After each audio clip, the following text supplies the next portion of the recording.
राधे राधे। राधे राधे। जिस समय मेरे कान्हा वृंदावन में थे व माँ यमुना के करीब थे, उस समय गंगा माँ जो थी वो बहुत चकित होती थी और खुश भी थी कि यमुना जी के तट पर मेरे कन्हैया जो थे वो रास करते थे, नहाते थे, विश्राम करते थे, खेलते थे।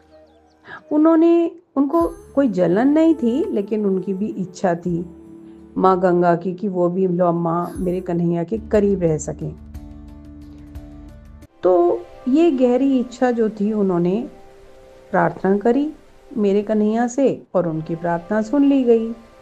जब सुन ली गई प्रार्थना, तो कन्हैया ने बोला कि मैं आऊँगा कलयुग में और गौरंगा महाप्रभु के नाम से आऊँगा, तो तब तुम्हें एक मौका ज़रूर मिलेगा गंगा माँ मेरे पास आने का।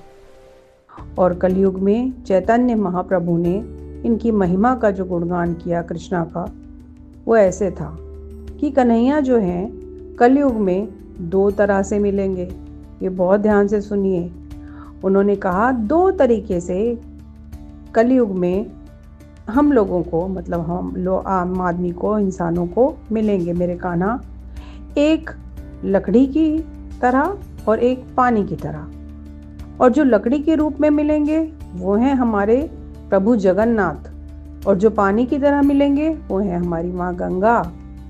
तो अपने पापों को धोने के लिए, कृष्णा के प्यार को पाने के लिए, जो भी कोई इस गंगा माँ के जल में नहाएगा, स्नान करेगा, वो अपने पापों से मुक्ति पाएगा। हाँ, मगर ये ध्यान रखने वाली बात है कि माँ गंगा में स्नान करके लोग समझते हैं कि उनके पाप धुल गए, लेकिन मन अगर विषैला लेकर गंगा माँ में स्नान कितनी भी बार कर लो, डुबकी लगा लो या बार बार लगाओ डुबकी, लेकिन मन को मैला रखोगे तो कुछ नहीं होगा। तन तो स्वच्छ हो ही जाता है। जब भी गंगा में स्नान करो, अपने मन को भी स्वच्छ करो। इसका मतलब ये कि अगर किसी ने कुछ आपके साथ बुरा किया है तो उसे माफ़ करो, खुद को भी माफ़ करो। किसी का बुरा करने का प्रयत्न मत करो, सोचो भी मत किसी का बुरा।